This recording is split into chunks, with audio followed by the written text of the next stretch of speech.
A Sydney hotel room, November the 22nd, 1997.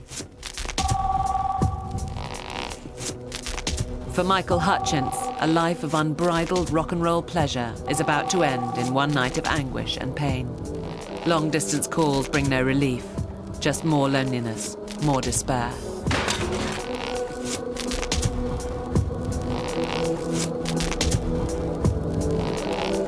He sees only one way out: death.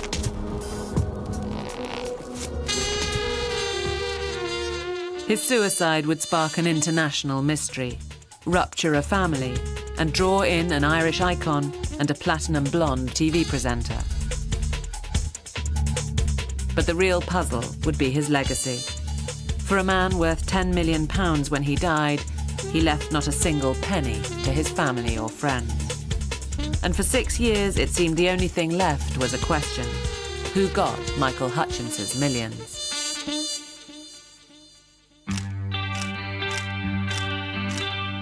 Michael Hutchence had sold 20 million records with INXS. His face was headline news, and his crotch wasn't far behind. Yeah, say it's true. But at his death, he appeared to be broke. His will was a hollow document, which provided nothing for his family, or his lover Paula Yates and the child he adored. Turn and walk away. And so bitter was the squabble between his family and Yates for this seemingly futile legacy that even his ashes were split into 3 separate urns. Angry and confused, his mother and sister turned detective to find out how Hutchence made his money and how he came to lose it. We will fight like this. This time will be the last time. Hutchence once said he made a bloody good rock star. As the lead singer and driving force behind INXS, his testosterone-fueled style epitomized the extravagance of the times. We will fight like this. Michael was really to the manner born. I don't think I've ever encountered another performer who was so at ease, whose fame, whose celebrity, whose role as a rock and roll frontman fit him like a cloak.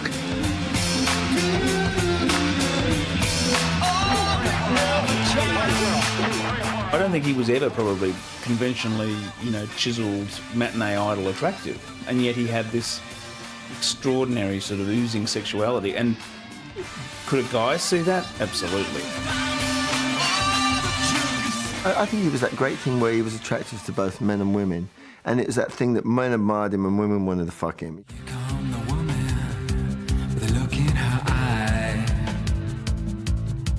Wrist on leather. Michael Hutchence, the Oz Adonis, had a legendary rock and roll lifestyle. Words, weapons, sharpened knives, makes you wonder how the other half died. For him, INXS was more than just a name. It was a way of life. His interests were really, they were very, very basic. Sex, drugs and rock and roll. That phrase could have been coined for him. Michael liked taking everything to the limit, was a bees. Girlfriends was a bees, drugs was a bees, music was a bees, the way he lived.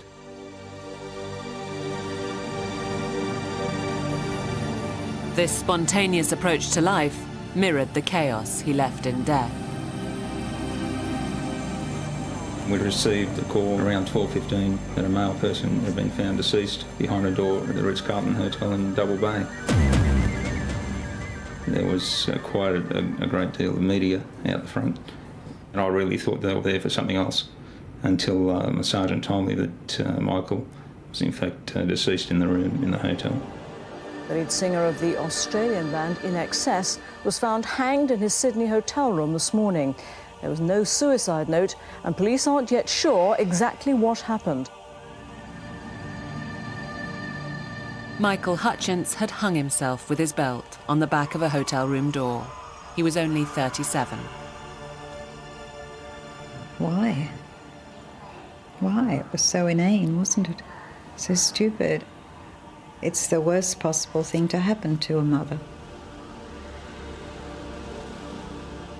He must have been so alone, so put into a corner, no way out, a moment of despair. I did want to go to the hotel room, and so I just wanted to try to get a sense of what did happen, and it felt strange, very strange. I mean, I searched the room, I was looking for a note. I thought maybe Michael hid a note somewhere.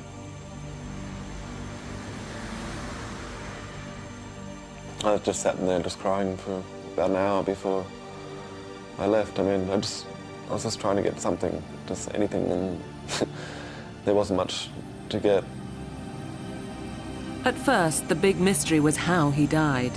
There were rumours of kinky sex and self-asphyxiation that had gone horribly wrong. A lot of people just wouldn't accept the fact that Michael, or a person in Michael's position, would contemplate suicide. And probably still to this day there are people that don't agree with the verdict the coroner brought down. In the true manner of a bona fide rock royal, his funeral was even broadcast live on Australian television. The first posthumous Hutchence mystery was about to unfold. A warm and loving person, the kindest, most deeply sensitive, loving man.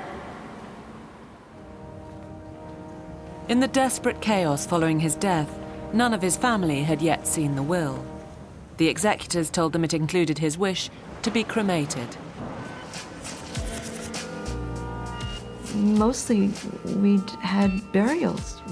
We didn't have cremation in our family, and it was sort of, where did that come from? We decided to ask for a copy of the will because we wanted to read for ourselves what it said in that will. Did he ask to be? Now we're suspicious. The will turned out to be more shocking for what it didn't contain. There was no mention of cremation. We find out he hadn't even asked, and now it's done. There's nothing that you can't reverse cremation. The next mystery was every bit as startling. Hutchence was laid to rest like a Viking rock god, a perfect funeral, but there was a problem. He hadn't left enough money to pay for it. After the funeral was over, I got a letter telling me that Michael didn't have any money, and it looked as though I was the only one in the family who might have enough money to pay the $60,000 for Michael's funeral service. To trauma had been added embarrassment and a sense of utter confusion. If he couldn't even pay for his own funeral, where had the Hutchence fortune gone?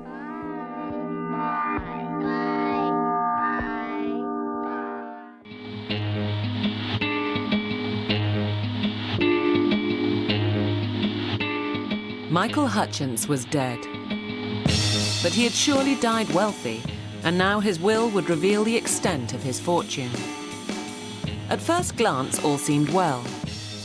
After a generous donation to Greenpeace and Amnesty International, half of the remainder was to be split between his parents, brother and sister, and lover Paula Yates. The lion's share would go to their daughter Tiger Lily on her 25th birthday. It seemed neat, perfect, and his family agreed. It was a very well thought out will, actually. It was very generous, and that was an ongoing will because with Michael's business, the royalties just keep coming in. By some estimates of Hutchence's worth, the family was poised to split £10 million between them, with £5 million for Tiger Lily. But no one could find any of his assets. There was no cash, and nothing else in his name. Hutchence was broke, a bankrupt, and 50% of broke is nothing. The perfect settlement was a dud. How could this be? Most bizarrely, how could Hutchence not have provided for his lover and daughter? We started getting a flood of faxes back from them saying, you know, basically leave us alone. Michael didn't have anything. He has all these bills, and it doesn't matter what it says in the will, he doesn't have any money. To his friends and family, it didn't add up. I also know from my own personal experience pretty much how many records they've sold, so there's no way Michael was bankrupt, no. But I've got a fair idea of how much money it'd be. It's millions is an understatement. And I asked him what he's worth, and he said, I've got about £8 million, but he said, not in one bank account, it's like all over the place. Probably in my head, I could probably add up, without exaggerating, probably $10 million worth of assets in cars, houses, properties, and yeah. Mysteriously, none of those assets were in the will, a document his mother Patricia and sister Tina searched for clues and found littered with troubling mistakes. For a start, his mother's name was wrong. When I saw that, well, that to me was weird. Why would Michael put that name Anne on the will? And then he had Tina's name down as Christine Allen, and it's not Allen, it's Elaine. They spelt Tiger Lily's name, which was Heavenly Harani, and Harani spelt with 2 A's, and they had it spelt with 1 A, and just so many stupid little mistakes on that will that, to me, Michael either didn't read it or he didn't even see it.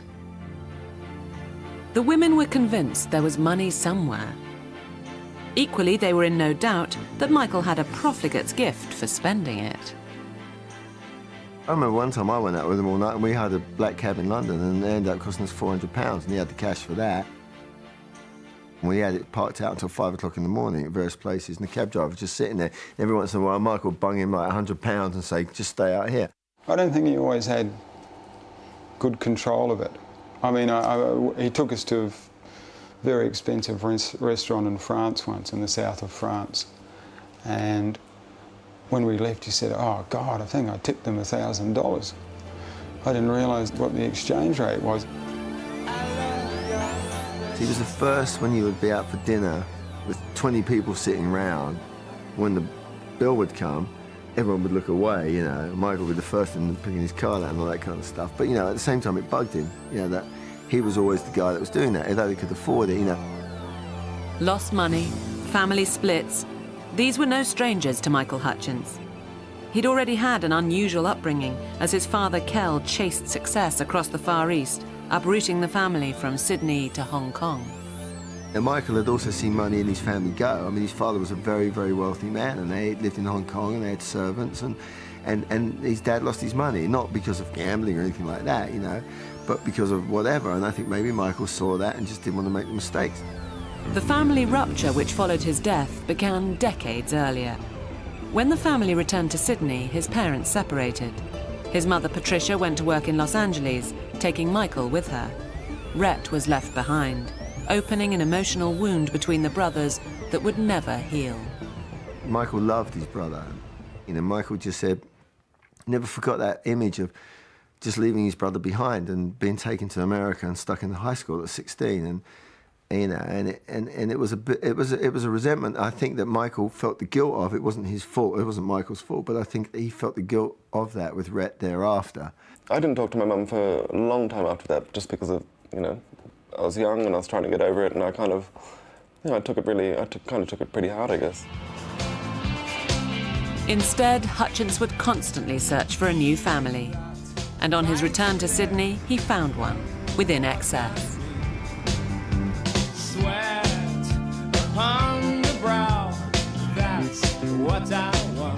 So Michael had the good fortune to come upon a bunch of guys that had their chops down.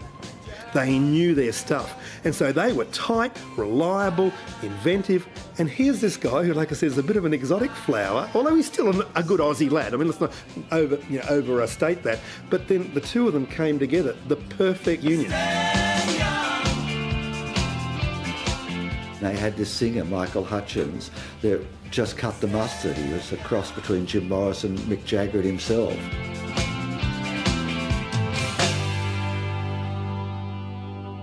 And he had such charisma and such power in his performance. I thought, God, with that sound and that performance, this band's going to make it. Substance, style, you wrap it up in a parcel and you get a band that can take on the world. And the thing is, they did. Throughout the 80s, INXS became the masters of reinvention, changing their sound and image to suit the mood of the time. This was a video band, and their timing was impeccable. The MTV revolution had just begun.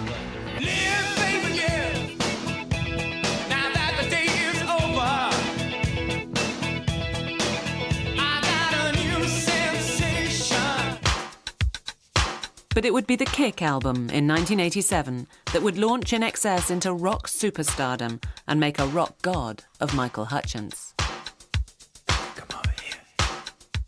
When Kick sold, I think 9 million copies at the time, and Need You Tonight went to number 1 in America, they were on top of the world. I need you tonight. The band suddenly stopped living the kind of lives that probably people their own age would have been living, that they actually started to have some pretty impressive amounts of dough. The band became multi-millionaires overnight, and the taxman wanted half. INXS tried to reduce their tax by investing in the booming Australian film industry, or that was the plan. You once invested in an offbeat Australian film, apparently to try and achieve a tax loss, but it was Crocodile Dundee and made millions. True. Is that true? Thank you. Honestly? Yeah. And was the tax loss thing true as well? Yeah. You're trying to in Australia, because they were trying to make films and everybody to write books, and they said, you get 120% off your tax if you invest. That's why lots of films came out of Australia. A lot of them are rubbish, crap. But not the one you backed, unfortunately. No. You made millions. Well, yeah. To hang on to his cash, Hutchence moved to the tax haven of Hong Kong and became a tax exile. Jet-setting around the world but never staying in one place long enough for the taxman to catch up with him. There was always a pressure in Michael's life to be in Hong Kong for a tax reason. I mean, literally, he had to be dragged on a plane one time because if he didn't make it in Hong Kong, he would suddenly fall under Australian tax, which is worse than British tax. So it was like, I've got to get to Hong Kong. There's a name for this, it's called dropout. And many people in the music industry use this. They just travel all over the world, don't really have a home. They're not in one country long enough. So he was paying taxes, but not quite as much as he really should have. Hutchence now began to build up a property portfolio. He bought a house in London's exclusive Chelsea for £500,000.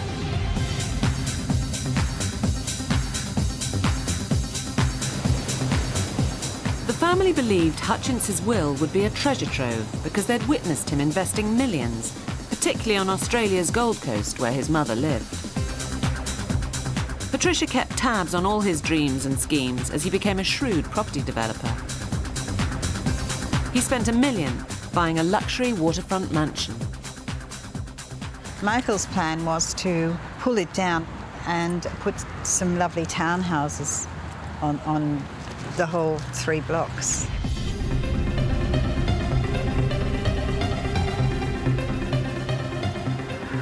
Then he bought a building plot ripe for development.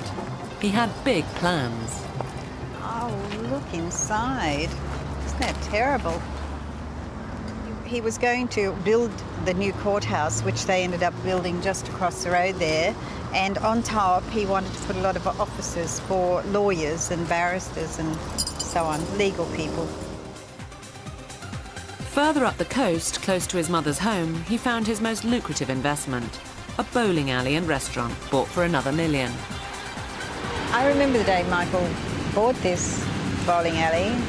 He said, I bought houses, but I've never bought anything that I know I'm getting an income from every day. For the first time, I bought a money-making concern. Well, get them big old speedboats, put that big old engine on the back, put the sails in here, put them on the bit on the cordads, cook them up real fine down the Creole style. But it would be the purchase of a villa in the south of France, the ultimate rock star retreat that would bring him the most pleasure. Strip away bones and skin. You know, it's special memories for me because I spent a lot of time there with Michael, talking about a lot of stuff. It was his sanctuary, there's no question about that. It was private, it was away from all the bullshit. He could do whatever he wanted, he could run around naked, jump on his head, do whatever he wanted to do, and nobody was there looking, nobody was waiting outside the door. The villa was a pivotal place for family gatherings. His fame and generosity brought the disjointed family closer together. We would spend Christmases together, you know, even though our parents had gone on to other spouses. We actually spent wonderful Christmases together, and it was really rich. But there were still tensions. You tread on eggshells a bit around him because you don't want to upset Michael, because, you know, he's got a bit more of a... He's elevated to a certain status, which is a bit more than just being a brother or a son. He was also a little bit aware of his family and what they wanted out of him. He even said that to me once at Christmas. I wish my family just wanted me just because I'm Michael, the son and brother, as opposed to what I can buy them. The family knew his investments were a top secret affair, but they wouldn't know why until after his death. Michael told me that he wasn't supposed to talk about his properties. I didn't know why. I just thought maybe he didn't want people to know where they were, you know. And I didn't question when he paid cash for things. I don't know, I just didn't. And I just thought he was being eccentric or something.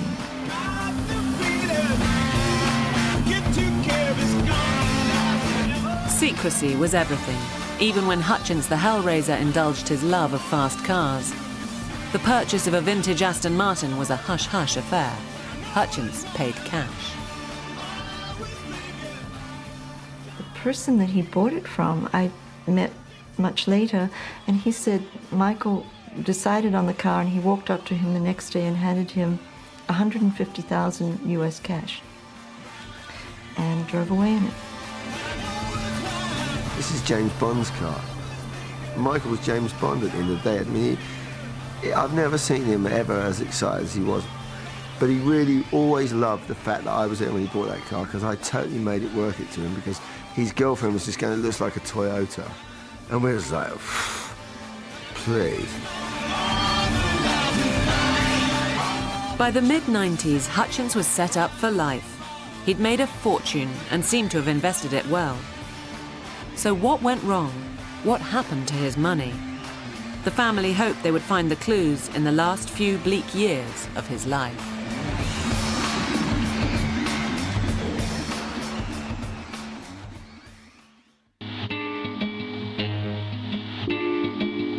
When Michael Hutchence's will was revealed, numbered among the beneficiaries was platinum blonde TV presenter Paula Yates.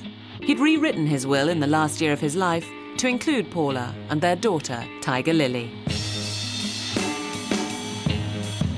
Before Paula Yates, his family had figured large in his life. But when Tiger Lily came along, he suddenly had an entirely new focus, with massive implications for his fortune. There was no love lost between his mother and Paula. The hatred and bitterness only intensified after Hutchence's death. The rows began over his ashes. The executors of the will split them 3 ways. They had this kind of battle over them. I mean, what did they do, weigh them out or something, you know? How did they divide them up? It's not a test series. As far as his ashes are concerned, you know, it was like England versus Australia, you know, who ends up with them? Couldn't one of those people go, OK, you have them, go ahead. Well, I'm not going to fight over them, just make sure that they remain intact and something good happens to them. We asked, why did you do this? Why? And this fact said, well, Paula wanted to take Michael's body back to London, and we didn't think it was the right thing to do, so we decided to make the decision to have him cremated, and 3 urns, 1 for Paula, and she'd be happy. I mean, just as blatant as that, just make her happy. this was my mother's son.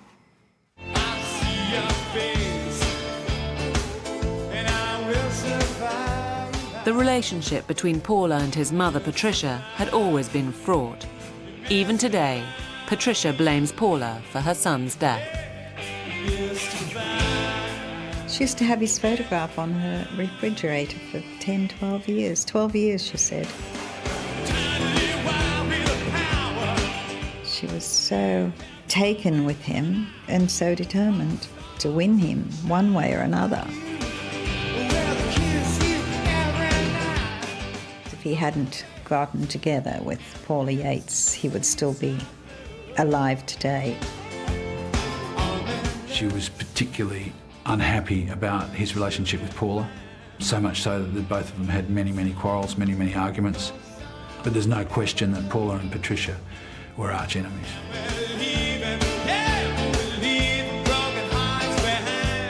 Paula could have possibly been Michael's soulmate, and I knew Paula, and I knew that Paula wasn't going to be good for Michael. They fed each other with their drugs, with their passion, with their fight against the world. They were a classic Greek tragedy, without a shadow of a doubt.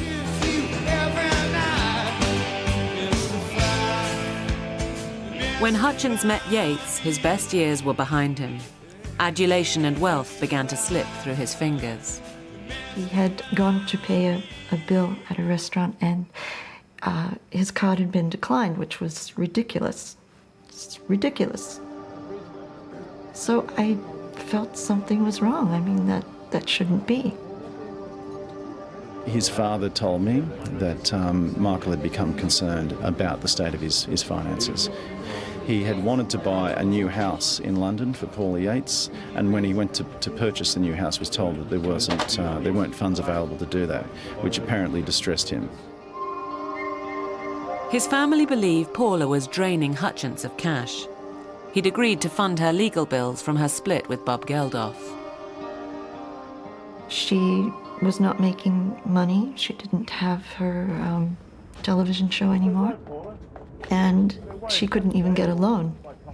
So he had signed something that said he would take care of all her legal bills, and they were mounting. They were gigantic. Michael was spending a lot of money. He said to me one day, since he'd been with Paula, he'd spent $2 million. Of course, Michael's family blamed her for her death. Michael's family blamed her for, spending all his money. I think he managed to do all of that quite well himself, personally, I think he'd had years of training, and he did it quite well. Did he spend it all on Paula? Did their relationship really cost his family their legacy? Michael Hutchence loved women.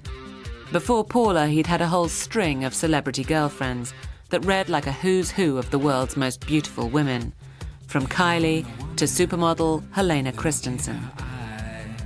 But Paula was his only lover to appear in the will.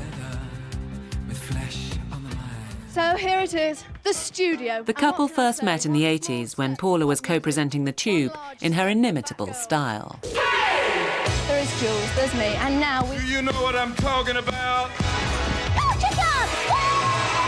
The Boomtown Rat! In England, everyone's very concerned about your trousers. I'm not surprised. From the start, Paula was obsessed with the Aussie rocker's crotch. We're not really concerned, we're just concerned with our music. And how would you describe Comfortably we dress. Comfortably, yes. Yeah. They look a little tight to me. Paula was hooked. She would carry a torch for the Aussie rock god for the next 10 years before finally getting her man. This is a guest who has tackled troubling trousers. She was the kind of woman that women despised, because she was so flirtatious and so this and tits and all this kind of stuff, and especially back then when it wasn't cool, Were you always very forward? Am I forward? Well, a bit. And you're talking. The sparks flew. According to Paula, their affair began less than half an hour later. But the situation was complicated. Yates was still married to Sir Bob Geldof, and they had 3 daughters together. Paula was the ultimate groupie, of course, and Michael was the ultimate rock star. Now, Bob Geldof didn't drink or smoke or take drugs and just talked his head off. Michael was a personification of a rock star, and that's what Paula always wanted. But loving Paula had its price. The divorce settlement between Yates and Geldof became a messy public affair, and she was now carrying Hutchence's child. To the press, Paula had the unmitigated gall of leaving a saint for a sinner. I think as soon as Michael and Paula actually got together, you know, the wheels began to turn, because there was going to be a villain and there was going to be a hero, you know. And the English press are not going to turn on a character like Bob Geldof. The mother of my children is a good woman. Paula has had to pay an enormous price for leaving Saint Bob. The new couple was stalked by the press, and Hutchence hated the attention. And I saw Michael just afraid, like a deer that was blinded by the lights, afraid to even open the front door, you know, because the backlash was so foul and so ugly and so bitter and so unnecessary that was the price of fame. In response, Hutchence quite literally hit back, no matter what the cost. But you hit photographers, don't you? Yeah, I do, mate. Don't I? You do, don't you? You actually just punch them, don't you? Yeah, I do. It's expensive, though, you know? How much does it cost to punch a photographer? The last count, £20,000. But you can afford it. It's a nice game that you play. Yeah, yes. The birth of a daughter, Heavenly Hirani Tiger Lily, in July 1996, brought some respite from the press. The wild man of rock was transformed into a devoted father. When Tiger Lily came along, of course, this was the most beautiful thing to watch him. He'd just sit there with holding her and looking at her, and it was a miracle to him. This tiny little girl was his. It was unbelievable. Beautiful girl. He was mad about that kid. They used to spend their entire life in bed with this little thing propped up between them. Michael used to have his finger on the end of her nose. And he'd say, "What are you doing?" And he'd say, "I'm trying to stop her nose from getting as big as mine." Stay with me, beautiful girl. Geldof was fighting for the custody of his own children, and Hutchence became obsessed that Satan Bob, his nickname for Geldof, wanted Tiger Lily too. You know, 500 years ago, there would have been swords at dawn or something, wouldn't it? You know, they would have had a duel. He insisted that Geldof was trying to destroy him.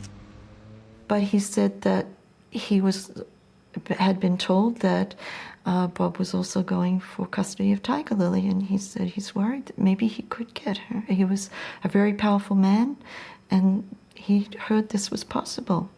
He knows how hurt he was when Paula took his girls from him. I don't think he would have ever done that. I mean, that's just, I don't mean a figment of Michael's imagination, but that's a bit of madness. I mean, because that just wasn't the case. He was really living on the edge. He was right on the edge. It was just, I didn't know how to help him. I didn't know how to help him. His obsession was heightened by his drug use. In London, Hutchence was increasingly wasted, and it was far from elegant.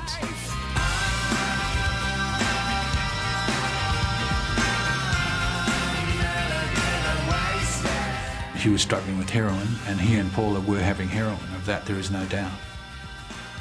He was also on Prozac. He was also doing a lot of cocaine. You just can't, you can do that one night and you can do it for a while, but you just can't keep doing it all the time without something collapsing, in his case, his mind.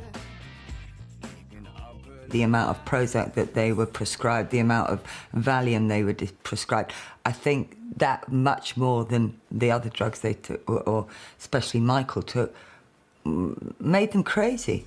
all that rock star swagger had gone, and you were just left with this guy who just looked a little bit confused and unhappy. No longer king of the world, no longer comfortably sexual and attractive and wonderful. The more drugs he took, the less he was in control of his life and his finances. I have no doubt that Michael Hutchence was completely trapped in the end in almost every facet of life. I think he was trapped financially, I think he was trapped emotionally, romantically, sexually, addictively. He was in such a corner and got himself in such a mess that I don't think he knew what was going on. In the end, Michael didn't have a clue where his money was.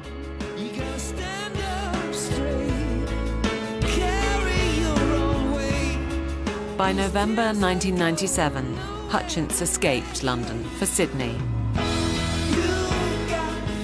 But he couldn't leave his problems behind.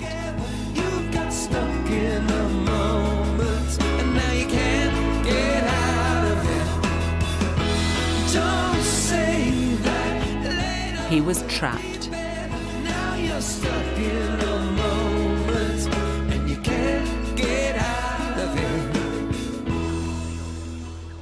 In life, he was the ultimate rock star. He'd lived fast. Now he chose to die young. Hutchence died leaving a financial mess. His will was an empty document. Where were all his properties and cars? With the help of local journalists, Patricia and Tina began to follow a massive paper trail. Could they now find his missing fortune?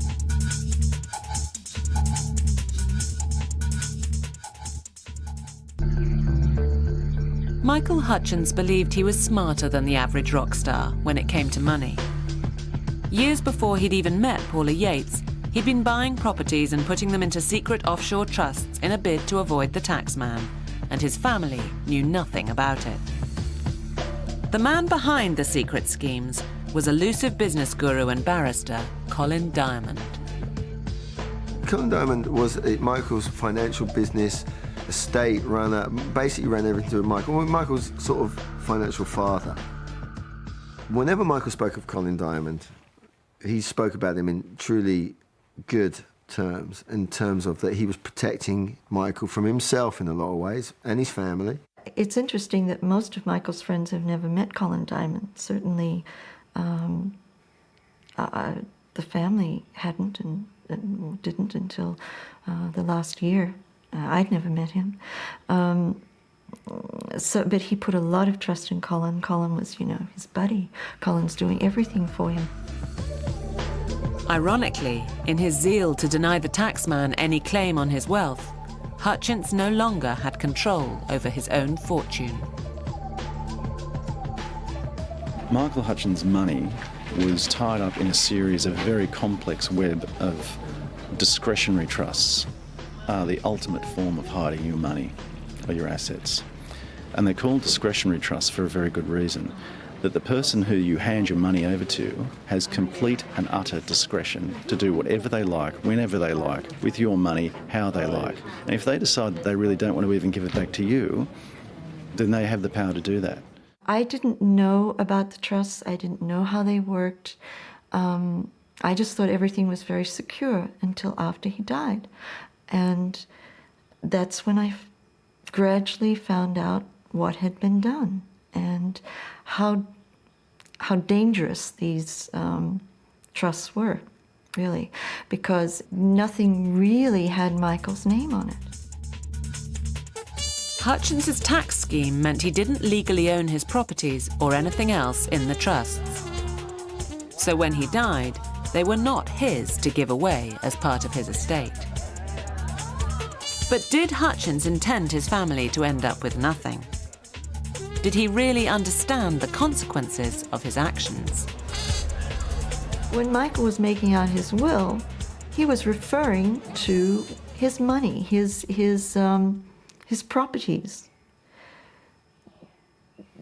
So he knew the trusts were his money and his properties. That was the will. I mean, he didn't see a difference there. A single document could have solved the mystery once and for all. Usually behind these trusts, there is what's known as a letter of intent or a letter of wishes, where it's kept secret, but you hand over your money into these trusts, but you write a letter saying, well, these really are all my assets, and I guess that generally is put into some secret place. To this day, the family don't know whether Hutchence wrote such a letter, and if he did, what he wanted to happen to his fortune. Diamond was the man with all the answers, but because of client confidentiality, he wasn't saying.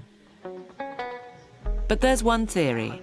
Some believe Hutchence knew exactly what he was doing and had set up the trust so that at some point in the future, Tiger Lily would inherit his fortune. The trusts were there to protect his money from the people. He didn't want to have the money. He wanted Tiger to have the money. I mean, the fact that Michael didn't leave lots of money to the rest of his family, I'm sure upset them. But, you know, it doesn't mean that it was wrong. That's what Michael wanted to happen. And Michael wanted Tiger to be the main beneficiary. And that's what she is.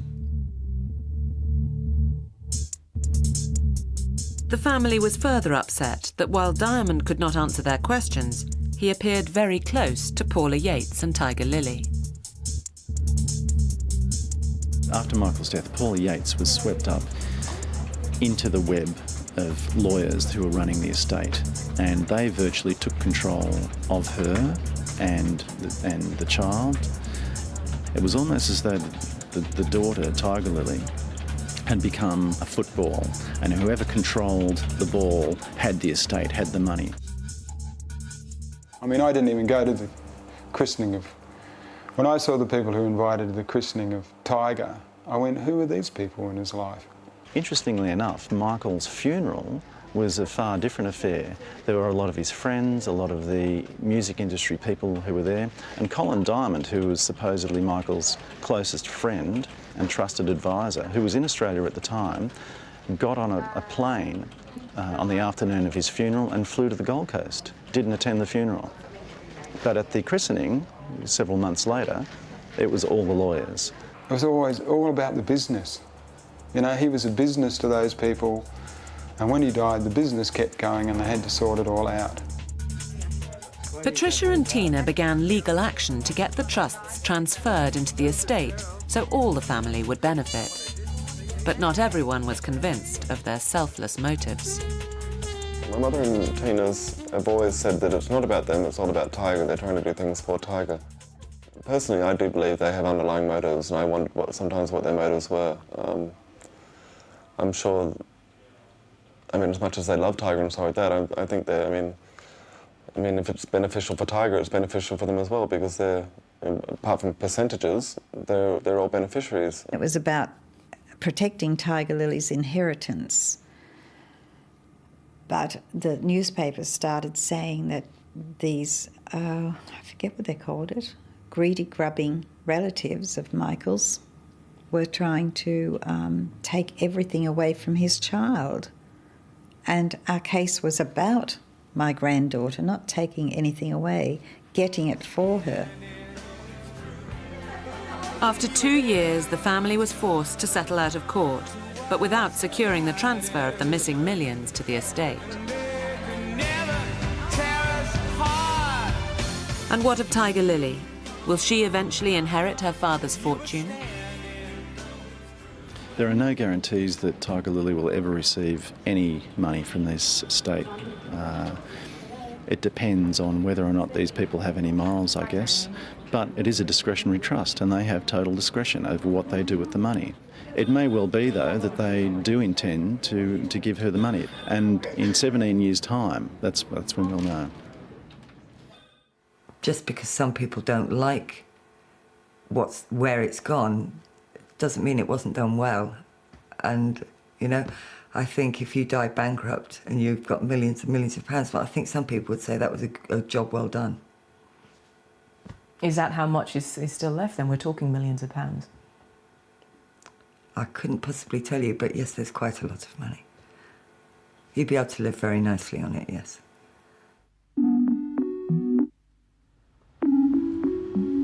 Paula Yates won't be making any more claims on the Hutchence estate.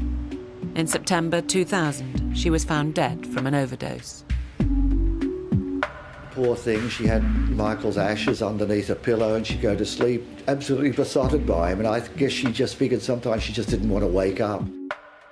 Tiger Lily was left a rock orphan. Ironically, Bob Geldof is now her guardian. The task of securing her father's fortune now rests with him. The mystery remains what Hutchence's plans were for his millions. Michael took the secret to his grave. If Paula knew, she did the same. His family thought they knew. Bob Geldof won't say what he knows. And the lawyers, for reasons of client confidentiality, can't say. 6 years on from his death, what did his family get of his money and possessions? Money? No. I haven't received a penny. What did I get? Nothing out of the will. Nothing, to my knowledge, none of Michael's wishes were met. Nothing. Paula was delighted that Tiger would get it all. She would rather have taken nothing than seen Patricia and Tina get any money. If it meant if they got nothing and it meant she got nothing, she was quite happy to get nothing. I'd love to know where Michael's stuff went. I mean, everything just disappeared. I mean, the clothes, he had 2 suitcases with him when he arrived in Sydney, and all that stuff disappeared, basically. After Michael died, his possessions were taken to the police station, of course. I mean, we didn't go anywhere near the hotel. And, but his executor went and picked everything up. Everything except one final bag, unintentionally left behind, which his father collected. Kel didn't open it right away. He went to his car, he opened it up. And all that was there was the belt that Michael had taken his life with. The belt. Everybody took a piece of Michael. It's a vicious business.